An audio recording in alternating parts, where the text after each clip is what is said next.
നമസ്കാരം, ജന്മഭൂമിയിലേക്ക് സ്വാഗതം.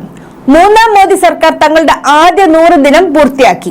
ഈ വർഷം തുടക്കത്തിൽ തന്നെ പ്രധാനമന്ത്രി നരേന്ദ്രമോദി നിശ്ചയിച്ചിരുന്ന നിരവധി ലക്ഷ്യങ്ങൾ നേടിയെടുക്കാൻ സാധിച്ചതായി സർക്കാർ വൃത്തങ്ങൾ അറിയിച്ചു. 2024 പൊതു തെരഞ്ഞെടുപ്പിന്റെ പ്രചാരണത്തിന് ഇറങ്ങുന്നതിന് മുമ്പ് പ്രധാനമന്ത്രി 100 ദിവസത്തെ ചുമതല ഉദ്യോഗസ്ഥർക്ക് നൽകിയിരുന്നു. റോഡുകൾ, റെയിൽവേ, തുറമുഖങ്ങൾ, എയർവേകൾ എന്നിവ പ്രാഥമിക ശ്രദ്ധ കേന്ദ്രീകരിച്ച് 100 ദിവസത്തിനുള്ളിൽ 3 ലക്ഷം കോടി രൂപയുടെ പദ്ധതികൾക്ക് കേന്ദ്രം അനുമതി നൽകിയിട്ടുണ്ട്.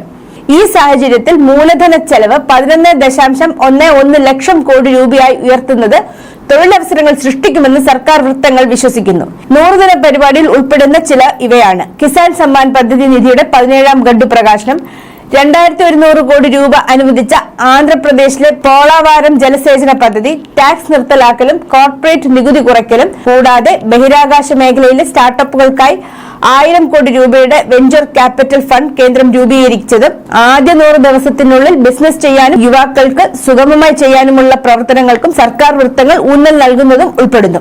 സർക്കാർ കണക്കുകൾ പ്രകാരം ആദ്യ 100 ദിവസങ്ങളിൽ യുവാക്കൾക്കിടയിൽ തൊഴിലും നൈപുണ്യ വികസനവും പ്രോത്സാഹിപ്പിക്കുന്നതിനായി 2 ലക്ഷം കോടി രൂപയുടെ പ്രധാനമന്ത്രി പാക്കേജ് പ്രഖ്യാപിച്ചു. അടുത്ത 5 വർഷത്തിനുള്ളിൽ 41 ദശലക്ഷം യുവാക്കൾക്ക് പ്രയോജനം ചെയ്യുകയാണ് ലക്ഷ്യം.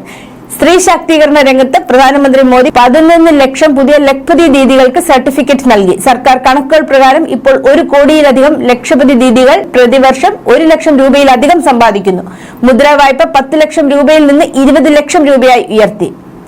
കസിത ഗോത്ര ഗ്രാമ ക്യാമ്പയിന് കീഴിൽ 63,000 ആദിവാസി ഗ്രാമങ്ങളുടെ വികസനം നടപ്പിലാകും. സർക്കാർ പൂർവോദയ് പദ്ധതി പ്രകാരം ബീഹാർ, ഒഡീഷ, ജാർഖണ്ഡ്, പശ്ചിമബംഗാൾ, ആന്ധ്രാപ്രദേശ് എന്നിവയുടെ സമഗ്ര വികസനത്തിനും ശ്രദ്ധ കേന്ദ്രീകരിച്ചിട്ടുണ്ട്. അർബൻ ഫ്ലഡ് മാനേജ്മെന്റ്, ഗ്ലേഷ്യൽ ലേക്ക് ഔട്ട്ബസ്റ്റ്, ഫ്ലഡ് റിസ്ക് ലഘൂകരണ പദ്ധതികൾ രൂപീകരിച്ചു. ഈ പദ്ധതികൾക്കായി സർക്കാർ 6350 കോടി രൂപ അനുവദിച്ചു. ലഡാക്കിൽ 5 പുതിയ ജില്ലകൾ സൃഷ്ടിച്ചു. ലേയിലും കാർഗിലും ഉൾപ്പെടെ മൊത്തം 7 ജില്ലകൾ രൂപീകരിച്ചു. കൂടാതെ 35 വർഷത്തെ സംഘർഷത്തിന് ശേഷം സെപ്റ്റംബർ 4-ന് ത്രിപുരയിൽ NLFT, ATTF എന്നിവയുമായി ഒരു സമാധാന ഉടമ്പടി ഉണ്ടാക്കി.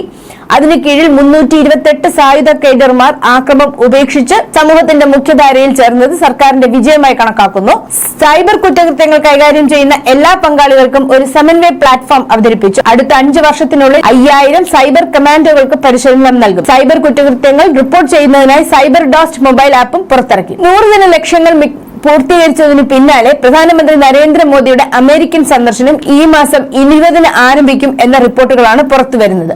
ക്വാഡ് ഉച്ചകോടി, UN ഉച്ചകോടി തുടങ്ങി തന്ത്രപ്രധാനമായ നിരവധി പരിപാടികൾക്കായി എത്തുന്ന പ്രധാനമന്ത്രി അമേരിക്കയിലെ ഇന്ത്യൻ സമൂഹത്തെയും അഭിസംബോധന ചെയ്യും. സെപ്റ്റംബർ 24-ന് ന്യൂയോർക്കിലെ ലോങ് ഐലൻഡിൽ നടക്കുന്ന പരിപാടിയിൽ മോദി ഇന്ത്യൻ സമൂഹത്തെ അഭിസംബോധന ചെയ്യും. പരിപാടിയിൽ പങ്കെടുക്കാൻ ഇതുവരെ രജിസ്റ്റർ ചെയ്തത് 1.25 ലക്ഷത്തോളം ഇന്ത്യക്കാരാണ്. ക്വാഡ് ഉച്ചകോടി 21-ന് ഡെൽവെയറിലെ വെമിംഗ്ടണിലാകും നടക്കുക. അമേരിക്കൻ പ്രസിഡന്റ് ജോ ബൈഡനാണ് ഉച്ചകോടിക്ക് ആതിഥേയത്വം വഹിക്കുക. ജപ്പാൻ പ്രധാനമന്ത്രി ഫ്യൂമിയോ കിഷിഡ, ഓസ്ട്രേലിയൻ പ്രധാനമന്ത്രി ആന്റണി ആൽബനീസ് എന്നിവരും പങ്കെടുക്കുന്നുണ്ട്.